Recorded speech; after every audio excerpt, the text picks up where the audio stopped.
ಸ್ನೇಹಿತರೆ, ಈ ನಿಮ್ಮ ಬಿಜಿ ಜೀವನದಲ್ಲಿ ಕೆಲವೊಂದಿಷ್ಟು ಸಮಸ್ಯೆಗಳು, ಕೆಲವೊಂದಿಷ್ಟು ತೊಂದರೆಗಳು ಉಂಟಾಗ್ತಾ ಇರ್ತವೆ. ಅದಕ್ಕೆ ಸೂಕ್ತವಾದ ಮಾರ್ಗವೆಂದರೆ ಅದುವೇ ಜ್ಞಾನ ಮಾಡುವುದು. ಸ್ನೇಹಿತರೆ, ಜ್ಞಾನವನ್ನು ಎಲ್ಲಿ ಬೇಕಾದರೂ ಯಾವಾಗ ಬೇಕಾದರೂ ಮಾಡಬಹುದು.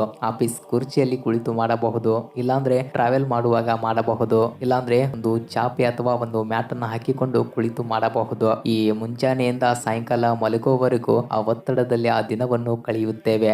ಈ ನಮ್ಮ ಮನೆಯ ಮಕ್ಕಳ ಜವಾಬ್ದಾರಿ ಟ್ರಾವೆಲ್ ಮಾಡುವಾಗ ಟ್ರಾಫಿಕ್ ಸಮಸ್ಯೆ, ಆಫೀಸಿಗೆ ಬಂದ್ರೆ ಗೋಲ್ ಮತ್ತು ಟಾರ್ಗೆಟ್ ಸಮಸ್ಯೆ, ಹೀಗೆ ದಿನವಿಡೀ ಒಂದಲ್ಲ ಒಂದು ರೀತಿಯ ಮಾನಸಿಕ ಒತ್ತಡಕ್ಕೆ ಒಳಗಾಗುತ್ತೇವೆ. ಈ ಮಾನಸಿಕ ಒತ್ತಡ ಹೆಚ್ಚಾದಂತೆಲ್ಲ ಒಂದಲ್ಲ ಒಂದು ಕಾಯಿಲೆಗಳು ನಮ್ಮ ದೇಹದಲ್ಲಿ ಮನೆ ಮಾಡುತ್ತವೆ. ಸ್ನೇಹಿತರೆ, ನಿಮ್ಮ ಒತ್ತಡವನ್ನು ಹೊರಹಾಕಿ ನಿಮ್ಮ ದೇಹವನ್ನು ಹಾಗೂ ನಿಮ್ಮ ಮನಸ್ಸನ್ನು ಆರೋಗ್ಯವಾಗಿಡಲು ಇರುವ ಮಾರ್ಗವೇನೆಂದರೆ ಅದುವೇ ಜ್ಞಾನ ಮಾಡುವುದು. ಸ್ನೇಹಿತರೆ, ನಿಮಗೆ ಜ್ಞಾನ ಮಾಡಲು ಆಸಕ್ತಿ ಇದ್ರೆ ವಜ್ರಾಸನ, ಪದ್ಮಾಸನ, ಸುಖಾಸನ ಇವುಗಳಲ್ಲಿ ನಿಮಗೆ ಯಾವುದು ಕಂಫರ್ಟ್ ಅನಿಸುತ್ತದೆಯೋ ಆ ಆಸನದಲ್ಲಿ ಕುಳಿತು ಕೈಗಳನ್ನು ಜ್ಞಾನ ಮುದ್ರೆಯಲ್ಲಿ ಅಥವಾ ಒಂದರ ಮೇಲೆ ಒಂದು ಇಟ್ಟುಕೊಂಡು ಕಣ್ಣನ್ನು ಮುಚ್ಚಿ ನಿಧಾನವಾಗಿ ಉಸಿರನ್ನು ಮೇಲೆ ಮತ್ತೆ ಕೆಳಗಡೆ ಬಿಡುತ್ತಾ 5 ನಿಮಿಷ ಇದನ್ನು ಮಾಡಿ. ಆ ಉಸಿರನ್ನು ಬಿಡುವುದು ಯಾವ ರೀತಿ ಅಂದ್ರೆ ಸ್ನೇಹಿತರೆ, ಮೇಲೆ,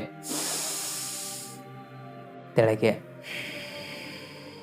ಈ ರೀತಿಯಾಗಿ 5 ನಿಮಿಷ ಮಾಡಿ. ನಂತರ 2 ಕೈಗಳನ್ನು ಉಜ್ಜಿ ಕಣ್ಣಿಗೆ ಒತ್ತಿಕೊಂಡು ನಿಧಾನವಾಗಿ ಕಣ್ಣನ್ನ ತೆಗೆಯಿರಿ. ಈ ರೀತಿ ಜ್ಞಾನ ಮಾಡುವುದರಿಂದ ಮನಸ್ಸಿಗೆ ಅಗಾಧವಾದ ಅನುಭವ ಉಂಟಾಗುತ್ತದೆ. ಮನ ಮತ್ತು ಮನಸ್ಸು ಶಾಂತವಾಗುತ್ತದೆ, ಮತ್ತೆ ಜ್ಞಾಪಕ ಶಕ್ತಿ ಹೆಚ್ಚಾಗುವುದು, ಮಾನಸಿಕ ಒತ್ತಡಗಳು ದೂರವಾಗುತ್ತವೆ, ಮತ್ತೆ ಏಕಾಗ್ರತೆ ಹೆಚ್ಚಾಗುವುದು, ಮತ್ತೆ ನಮ್ಮ ನಡವಳಿಕೆಯ ಮೇಲೆ ಪ್ರಭಾವ ಬೀರುವುದು, ಮತ್ತೆ ಮನಸ್ಸಿನಲ್ಲಿ ಇರುವ ಕೋಪ ಮತ್ತು ಖಿನ್ನತೆ ದೂರವಾಗುವುದು, ಮತ್ತೆ ಯಾವುದೇ ವಿಷಯದಲ್ಲಿ ಸ್ಪಷ್ಟವಾಗಿ ನಿರ್ಧಾರ ತೆಗೆದುಕೊಳ್ಳುತ್ತೇವೆ, ಮತ್ತೆ ಆಧ್ಯಾತ್ಮಿಕ ಮತ್ತು ಕೀರ್ತನಾಶೀಲ ಹೆಚ್ಚುವುದು. ಪ್ರತಿದಿನ ಜ್ಞಾನ ಮಾಡಿ ನಿಮ್ಮ ಬದುಕಿನಲ್ಲಿ ಆಗುವ ವ್ಯತ್ಯಾಸಗಳನ್ನು ಗಮನಿಸಿಕೊಳ್ಳಿ. ಸ್ನೇಹಿತರೆ, ನಿಮ್ಮ ಪ್ರತಿನಿತ್ಯ ಜೀವನದಲ್ಲಿ ಈ ರೀತಿ ಜ್ಞಾನ ಮಾಡಿದರೆ ನಿಮಗೆ ಯಾವುದೇ ಕೂಡ ಸಮಸ್ಯೆ ಬರುವುದಿಲ್ಲ ಎನ್ನುವ ಮಾತನ್ನು ಹೇಳ್ತಾ ಇವತ್ತಿನ ವಿಡಿಯೋ ಮುಗಿಸ್ತಾ ಇದ್ದೀನಿ. ಸ್ನೇಹಿತರೆ, ಮತ್ತೊಂದು ದಿನ ಮತ್ತೊಂದು ಟಾಪಿಕ್ ನೊಂದಿಗೆ ಸಿಗುತ್ತೇನೆ. ನಾನು ನಿಮ್ಮ ಪ್ರೀತಿಯ Umesh to life in Kannada.